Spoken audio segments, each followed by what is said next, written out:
All right. Well, if you remember on a past video, if you've been following me, I had picked up a group of stuff. There was 3 gas-powered compressors and a couple of generators. You can see I've had them covered under here. And there's a couple of them, and then there's the 2 generators. Well, I decided that I'm going to try to tackle one of them, right? And here it is.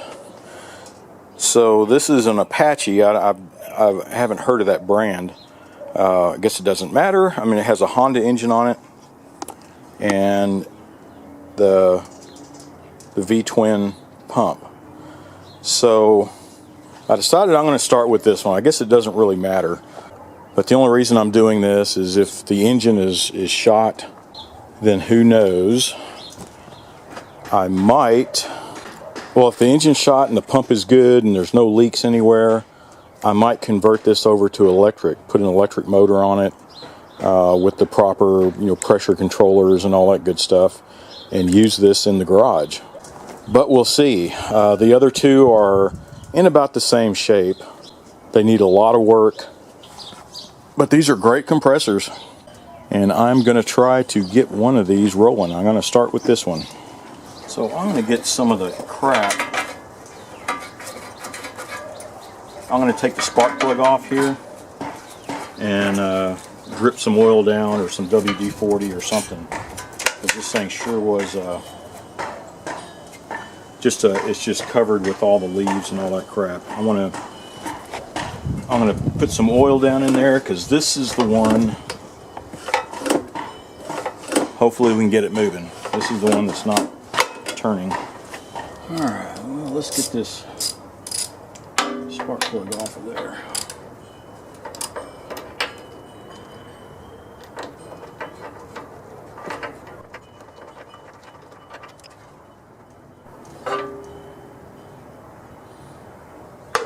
Smells like gas. And I'm just going to douse it with usually WD-40. You can see this is my special WTF-40, if you know what I mean.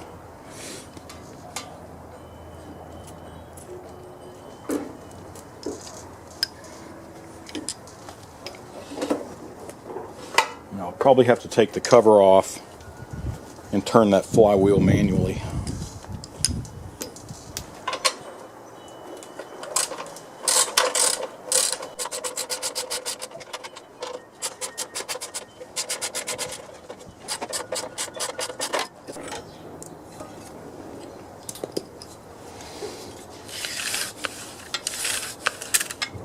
Could use some WD-40 on it also.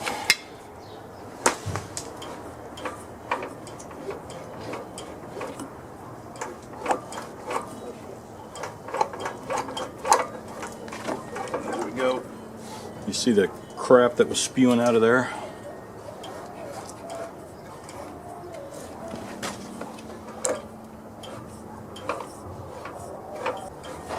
Okay.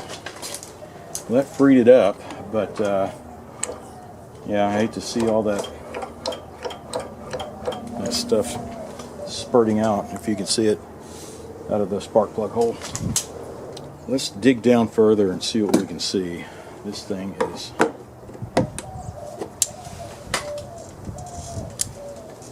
Everything is so rusted on this sucker. I might as well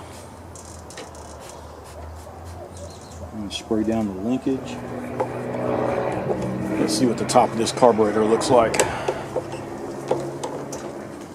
I'm definitely going to have to take the carburetor off and give it a good cleaning. Well, all right, let's take the carburetor off and see what it looks like. Looks like we're going to have to look at everything, but I guess this will be a starting point. We'll get the carburetor cleaned out. Then I'll check for spark, change the oil, and whew, yeah, that's full of junk. You you can see down in there. So that definitely needs a good cleaning.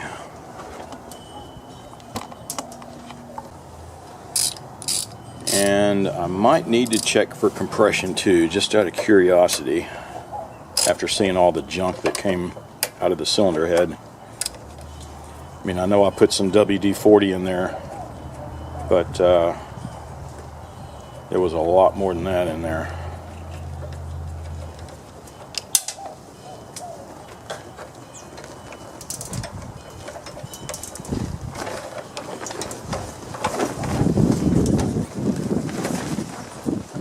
Wow. Look at all the crap that is in that carburetor. Well, let's just finish taking this carburetor off. Here's the fuel line.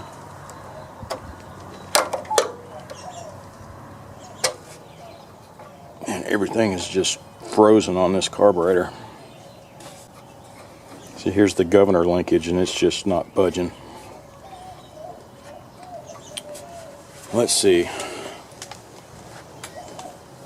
Guess I better spray that down too, huh?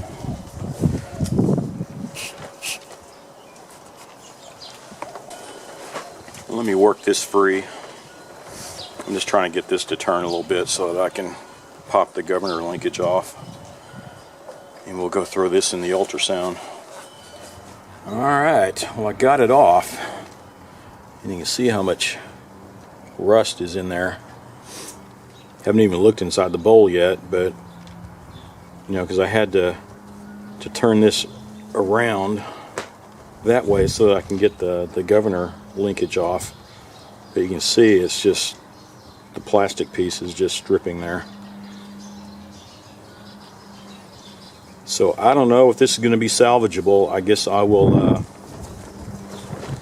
I'll take the bowl off, rinse this stuff out, but I'm just going to throw it in the ultrasonic cleaner and see what happens. There it goes.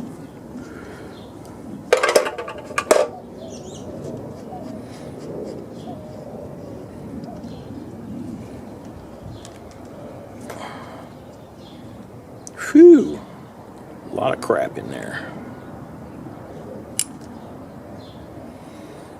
Yeah, I don't know if that's going to be salvageable.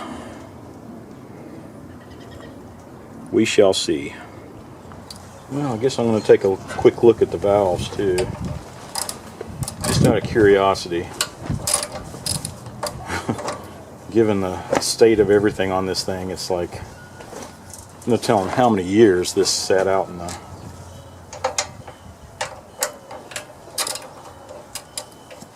just sat out there in the weather in his backyard.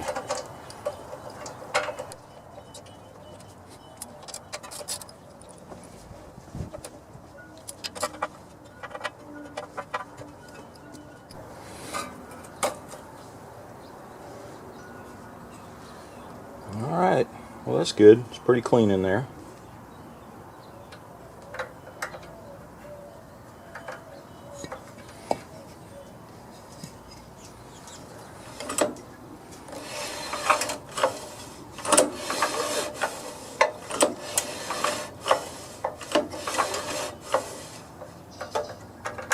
Okay, not bad. That's a good sign. Alright, I'm going to take this off, because I think it's full of leaves and crap. I'll make sure all that's going to be... Might as well clean it out while I'm waiting for the carburetor to do its thing.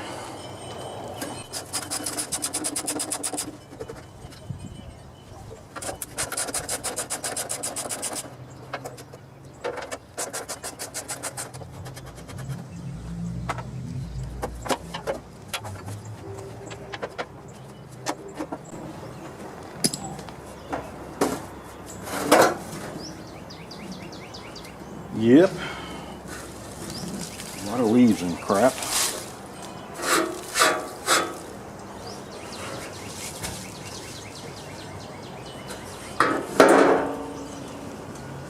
Alright, so I've been playing around with this linkage. It looks like it's been bent.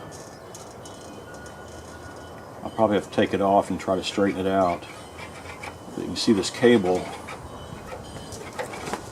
I think this cable is seized down in here.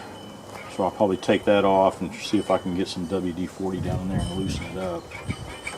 This tab is bent way over. Yeah, so I think I'm going to have to... before it was stuck all the way, and I kind of jammed it back.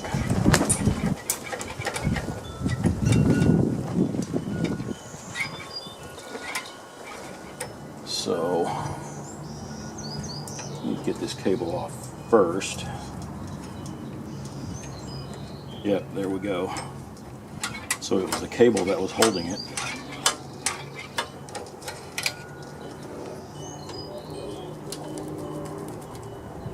I'll see if I can loosen that up first.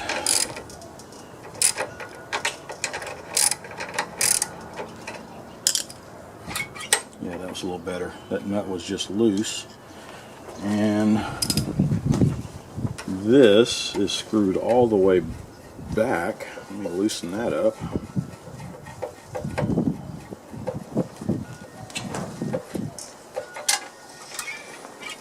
And we'll bend this tab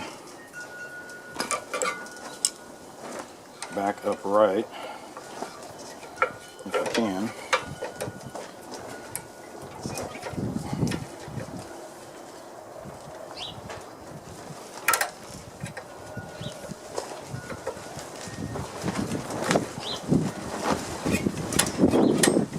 Well, there we go. It's much better. And I don't know if you noticed the gas tank. I was spraying all the degreaser and everything off everything. It's coming off really nice. Underneath, the paint was actually in good shape. And when I wiped it off and rubbed it down, it just removed all the oxidation. And actually, it looks pretty good. Hopefully, it all cleans up pretty well. Alright, so I don't know if you've ever used one of these. This is specifically for these cables. You can see where you slide this in.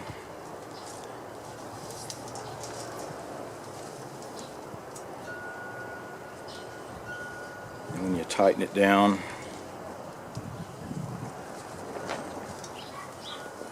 it's supposed to seal everything. And then when you spray the WD-40 in here, it forces it down inside the cable.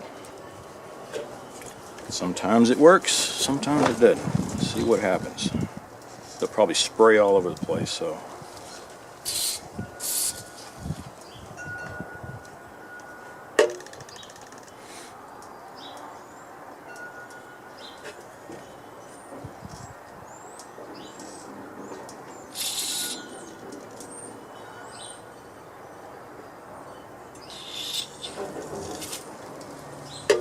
Alright, I think that got some of it in there.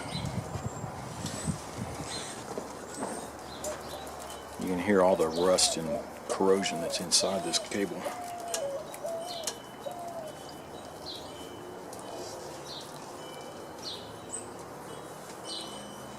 Sounds like from here up, that's when you start hearing it. And of course, the farther I went up, the louder it got. All the crackling going on. Well, it's starting to get off, but I think I'm going to have to disconnect it on the other side and then start working this cable back and forth.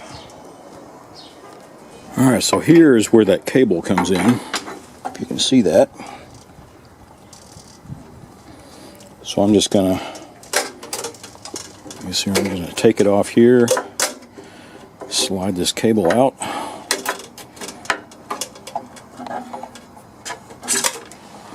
There we go. Alright, so there's the end. I believe.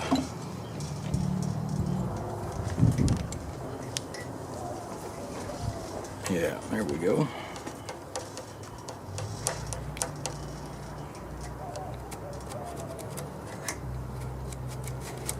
Alright, it's starting to move. There we go.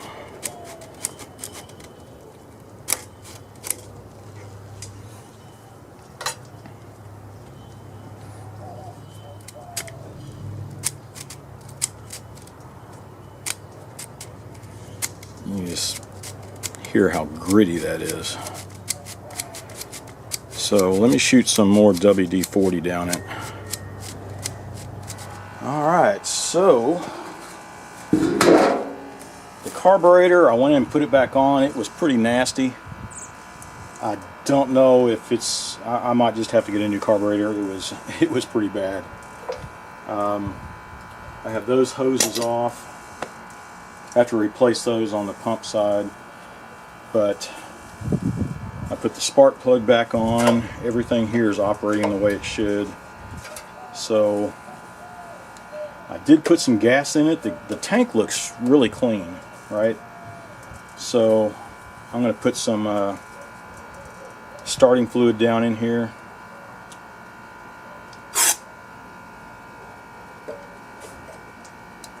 And see if it'll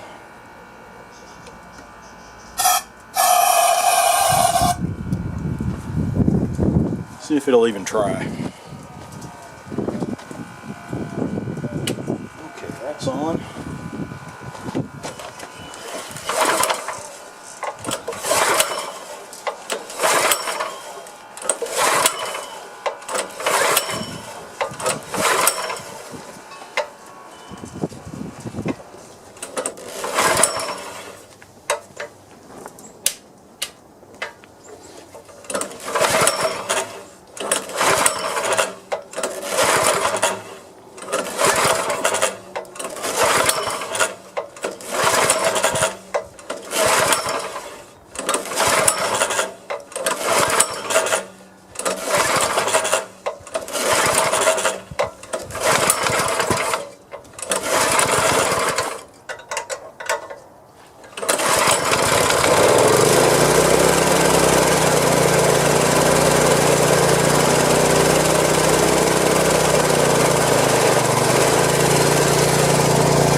All right. It's running pretty rough, but it's running. I think a lot of rattling. I think I need to tighten down the gas tank here. Yeah, that was rattling under here. I think there's a bolt on this side and two on this side. And the pumps are working. I could feel it. This is where I took off, where this line is. You can see where it's chewed up. So I need to replace that. I went in and took it off, but through the pump right here, it was definitely blowing a lot of air out there. So that's good. So I'll be replacing this copper line and this pressure hose here, which goes just right here on the regulator and goes to the two outputs here. So I just need to replace that. And then we need to test our cable there. All right. Well, we got somewhere. I was kind of surprised that it was running on its own gas, through that carburetor, because it was really bad. And I'm really kind of surprised that it was running like that. Well, that's good. We'll continue on. So this is the hose that came off of it. You can see it's a compression fit. And this side, it was just so brittle, it just cracked right off. The side that was sitting here, if you can see that, going into here. So I got some hose. This is braided line, and I think it's rated for 250 psi, which should be enough.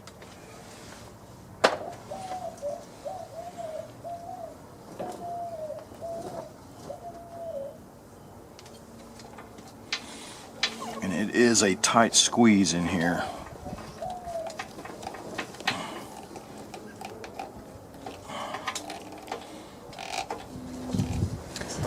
Alright, so the hose is on there.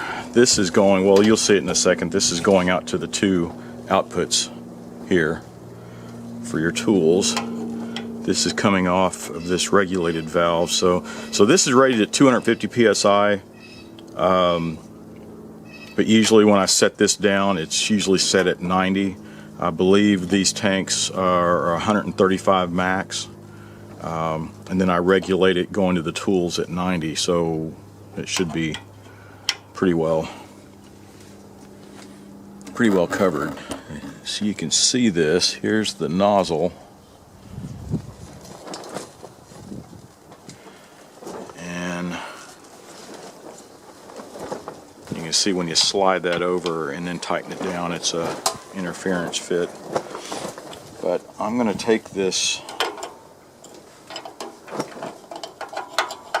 gauge off for now, just to get it out of the way while we do this other piece. Plus I want to take a look at this valve anyway. It seems like it's a little shoddy.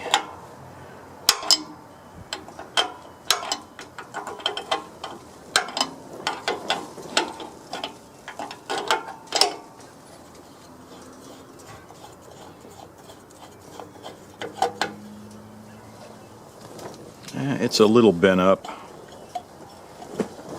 but hopefully it'll still work. Alright, let's get this sucker on here.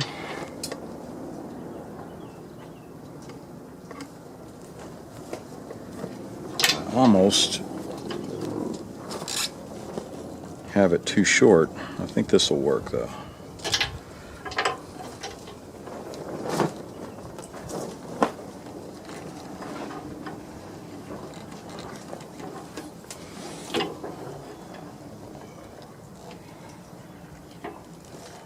Yeah, if I had another ½ an inch, that would be perfect. But I think this will work.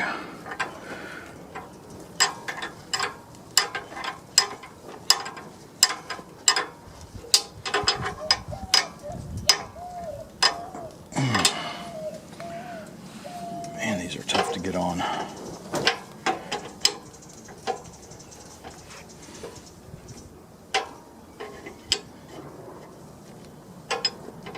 Alright, so you can see here's the tube that I took off of it, and here are the ends. Oops.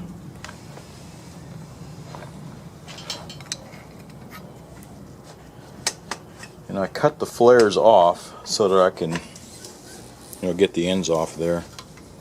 You can see how it's flared out. You can see what I'm trying to do here. I'm going to try to bend this as much as I can, identical. I'm going to leave some overhang. I always leave a little extra so that I can, cut it off here and then flare it. Alright, so I got it bent up. It's a little off. I think it's a little long, actually, but let's go test fit it and see. Because I think this side was easier to bend for some reason. But I have to have this angle going around. Well, let's go take a look and see. Okay, the tank is tilted, of course, but you can see it's going from here, back here, over to here. And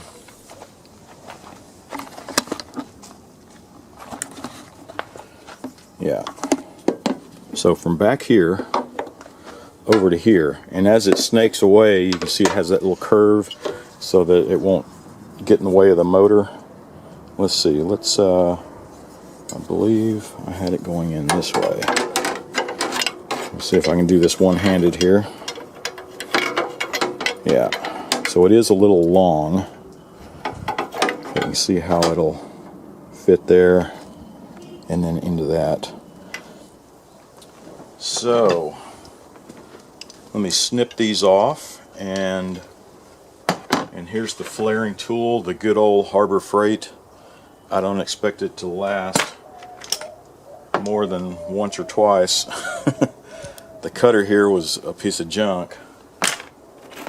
And this, so when you put it in your block and tighten this down, it's supposed to, flare it along that taper. But when I'm tightening it, and you can kind of see the screws in there, they're almost already stripped. I think when I try to do this larger, thicker aluminum, I think it's just going to start popping. It's just going to cross thread, and oh well. You get what you pay for, right? But luckily I had my own tube cutter. But I guess that's next on the list. I need to get a tube bender and a better flaring tool. It's not that I use it a lot, though, A tube bender, maybe. A flaring, well, I don't know. I don't. It's not just on this, because I use it when I'm doing brake lines or something like that, which is still few and far in between for me. But you never know. Maybe I'll have a classic car to do one of these days.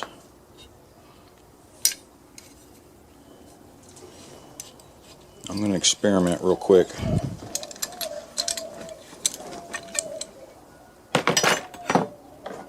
I'm going to take this piece that we'd cut off. I want to see how far.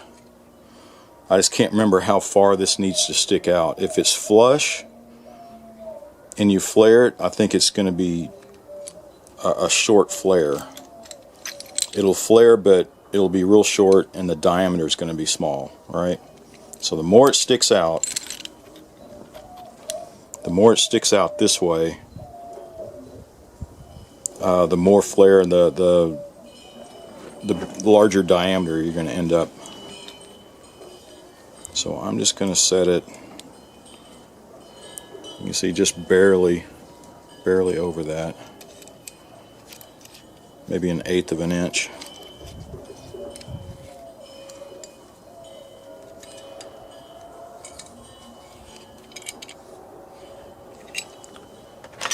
Plus we'll see if this sucker will do the job. Ooh, wrong piece.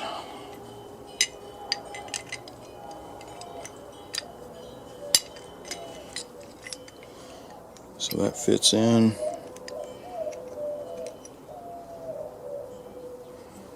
Alright, let's see if it'll... Yeah, see that sucker? See, it's just popping. It's already stripped. Ain't that a bitch? I think I'm gonna run to Harbor Freight and see if they'll replace it. Alright, so Harbor Freight did exchange it for me. I got the same crappy kit. Hopefully it'll work for this one project.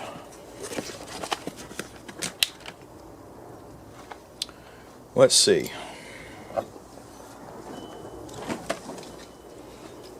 Oh, that's right. First I was going to experiment.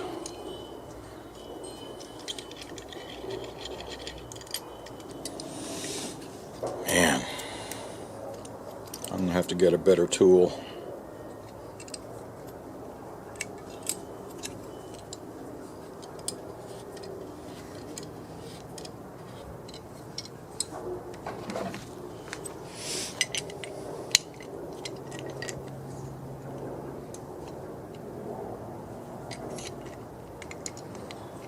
Okay, now it's in place.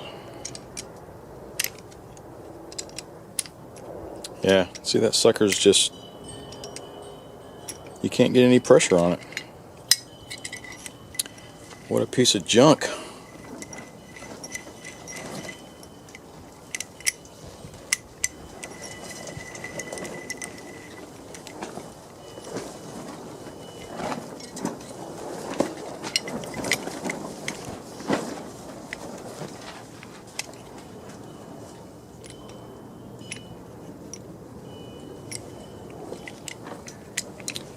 Yep.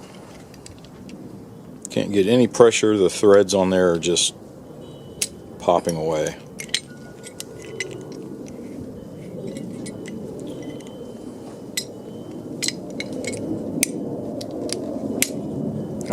I'm just holding it with my thumb now.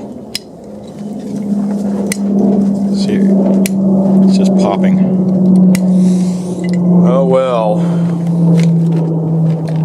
It is a piece of junk. I will be returning this, so I will sign back in once I get a better flaring tool.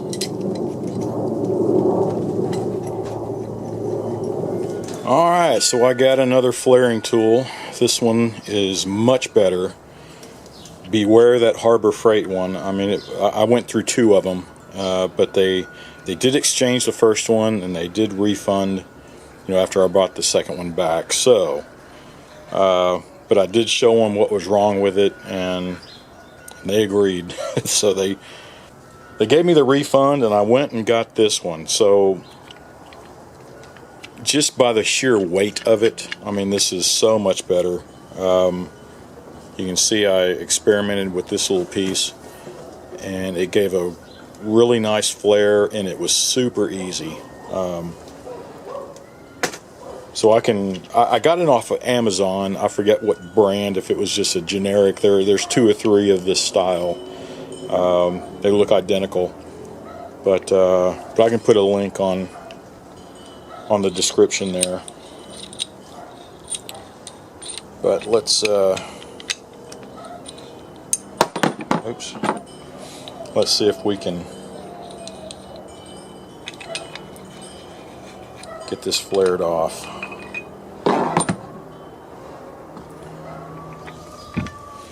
Line that up.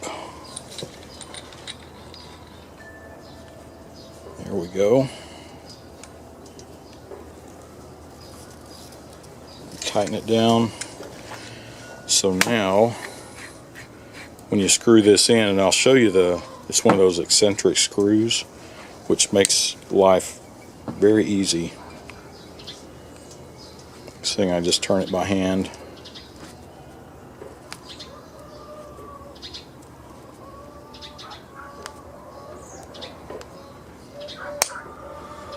There we go.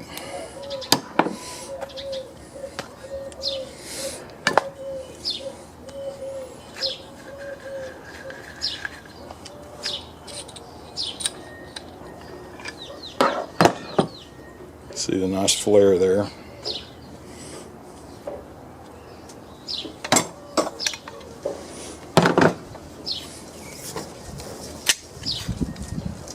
Perfect.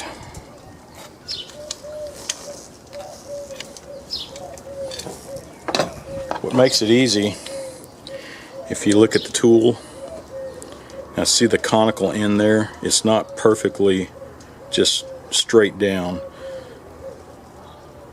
So while you're twisting it on, you can see it's compressing one section of the tube at a time as you go around.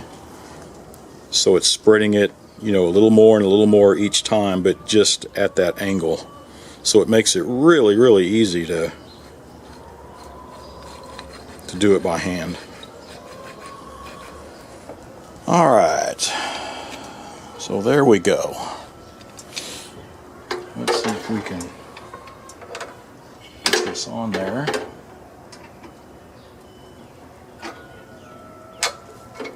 Looks like it's going to go on all right, but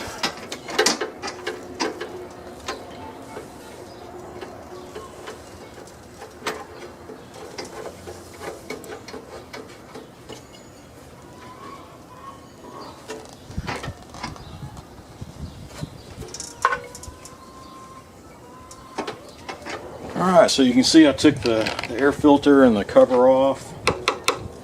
I was trying to set this cable in here. I can screw it down, but it doesn't seem like it's clamping here correctly, so I'm not sure if that's going to work at all for now. But I'm going to go ahead and crank it up and see if we can get some air pressure into these tanks and make sure the tanks are okay and make sure our new tubes are okay also. And then we can come back and start playing around with this throttle control. Okay, let's see if it'll crank back up and see if we can get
there's the leak.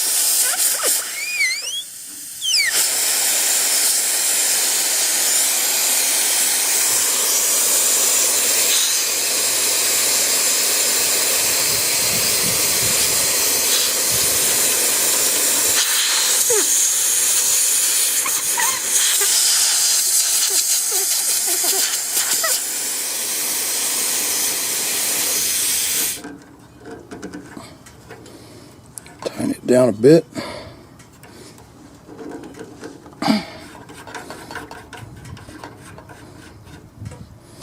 See if we can do that again.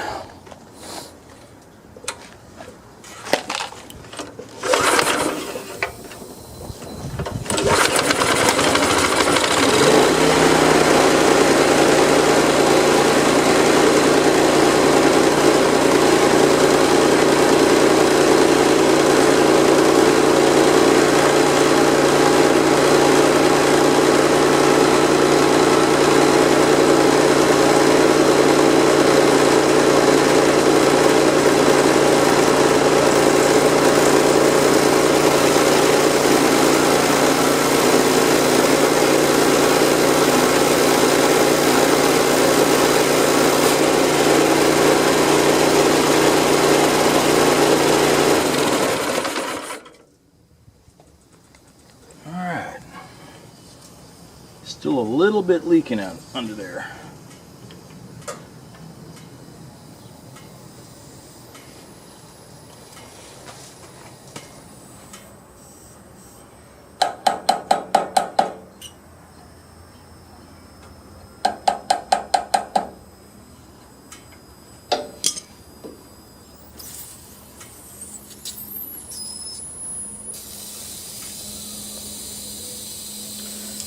Okay, so I'm going to drain all this down, take these off, and put new tape on this, see if I can seal it off.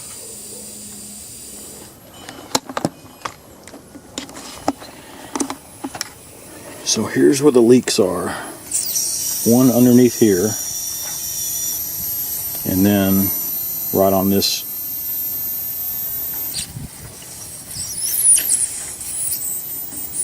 here, and then underneath here.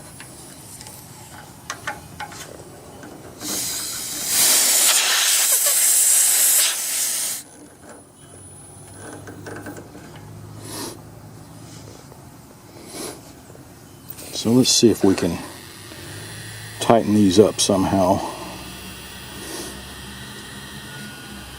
because I think that means I'm gonna have to take all this back off, which kind of sucks. Alright, so I took that off, put new tape on it, secured it back on. Same thing with this side.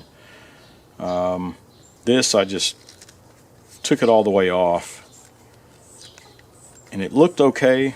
I'll go ahead and take it off and show you what's in there. But you can see the spring. So as it builds up pressure, it starts compressing the spring, and that's what you're adjusting to let it off. Say if you set it at 90 psi going to your tools, 135 in the tank, 90 psi going to the tools.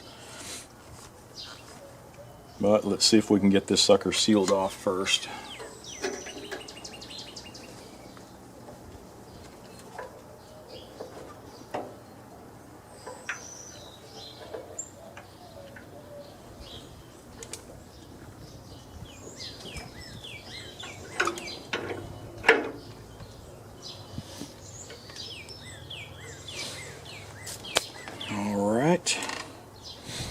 Alright, so it's later in the day. Wind picked up big time, so you'll probably hear these tents up here flapping around. But so I went in and redid all this stuff, reseated it all the way around, even up back in here behind the coupling there. And on the bottom also, where it has the drains over there, and it's missing a piece, the piece that you turn, you can open and close the valve. Yeah, so those are missing, and it's missing off of here too. So, but let's see, let's crank it up and see if I solved all the leaking problems.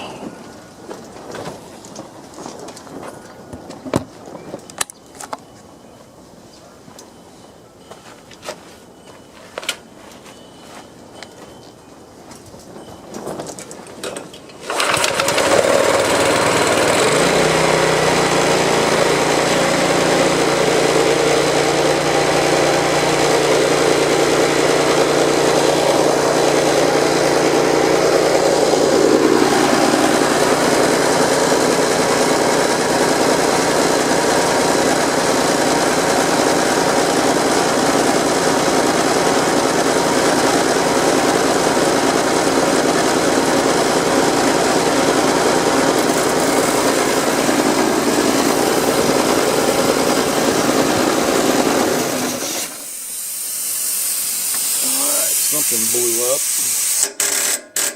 Oh. Sorry, my camera went out there, but you can see here's the problem. There's only about 50 psi in this thing right now, and there's no leaks. But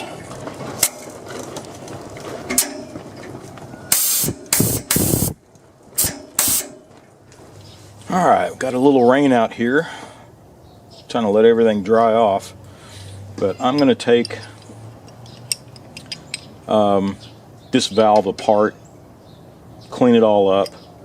You know, you can see the vent here. Of course, I could feel air coming out of that, so I don't think there's anything wrong with it, but I'm just going to go ahead and take this whole thing off here and give it a good cleaning, check the spring, all that good stuff, and then go and adjust everything.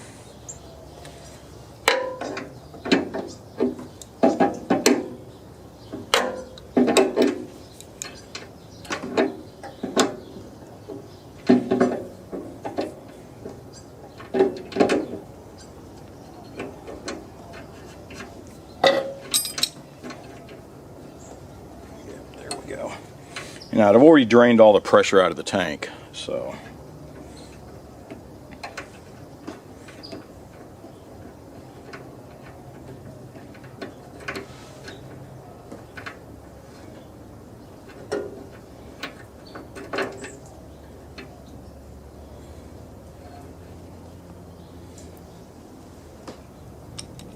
well, I'm going to go to the bench and do this, but for now I'm going to take this off, make sure it's clean.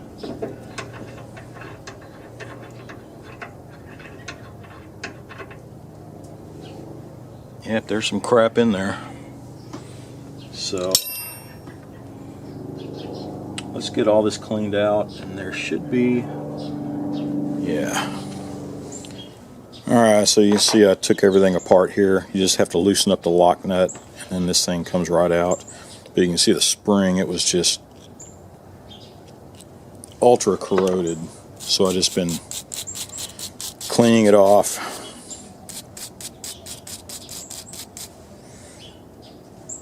There's still a lot on there.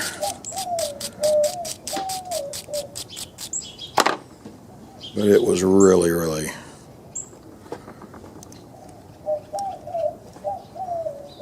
hopefully it's still workable. O-ring's still good, and I cleaned that out. You can see it has a little mesh in there, so that's good to go. Let's put this back on. I know there's a procedure to do this, if I remember right. Alright, let's put the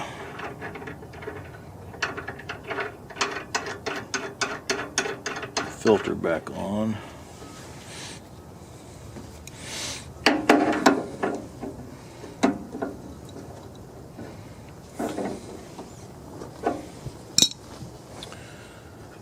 Alright, so when we're putting this back together, if I'm not mistaken, this will drop in, this will seat on, and you're supposed to screw this down until you feel it hit. Right? And then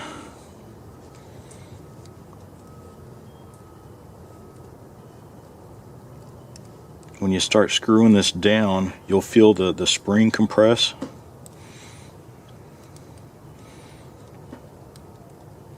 Knocking this up and down. Then when you put pressure in the line,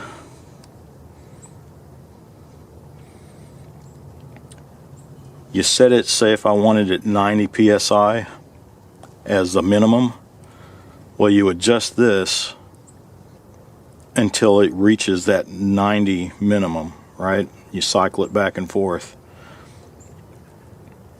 And then you go on and check your maximum. If your maximum was, say if I'm trying to set it at 125 or 135, I might do just 125. Then you use the diaphragm here to go in and out and adjust your maximum. So first you have to go in, set your minimum with the pressure nozzle here on the top, and then you go in and set your maximum with the diaphragm on the bottom. So let's drop that in. Let's back this off.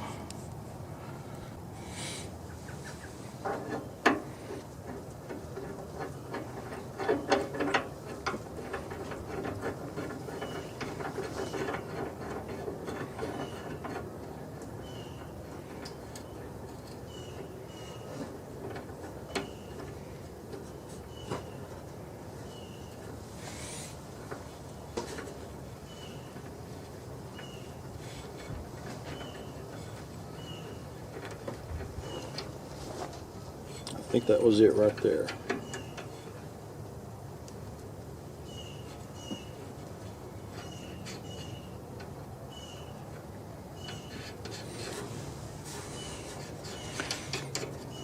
Okay, so we'll tighten the lock nut up a little tight. Now let's screw this down.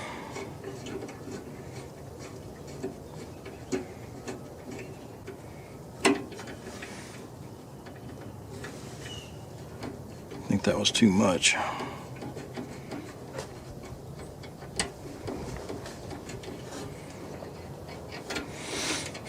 Well, I think that's got it.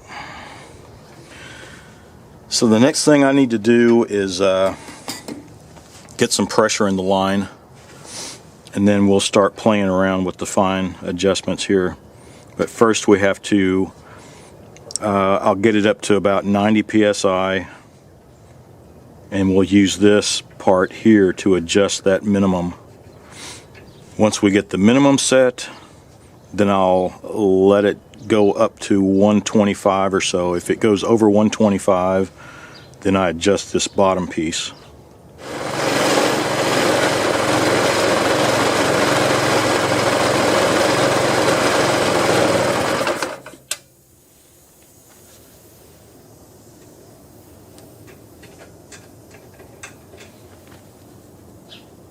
Okay, it's right at 90 right now. So this is where I want to, and it sounded like it was just about there. I heard a little hissing, and now none. It was just over 90 and I heard some hissing, now there's none. So it might be just about perfect. Alright, so there's the 90. So I'm going to cycle it again, and this time try to go and see how high it goes. I'm not going to let it go over 125. So what I also need to do, see this cable's real loose right here. I need to tighten this down so that when it does reach that maximum, this thing will, let's see. So right there, this should be clamped in.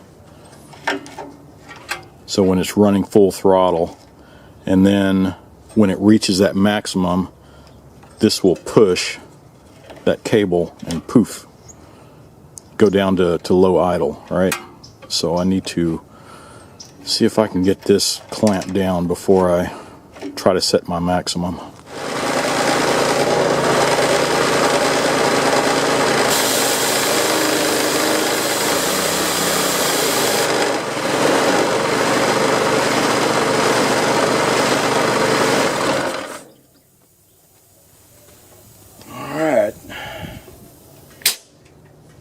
Now that those are set, I'm still having trouble with this link right here. It's not securing correctly. So I have to sit there and hold it. You can see how it's just jiggling around. But I'll play with that. But at least all this is set now. I'm going to, tighten down the set screws. Alright, well, looks like it was working. I had this set to supply the tool at 90, and you can see it's right on it. And here at the tank we've got 135. So there's the pressure in the tanks at maximum, and 90 going to your tools. Alright.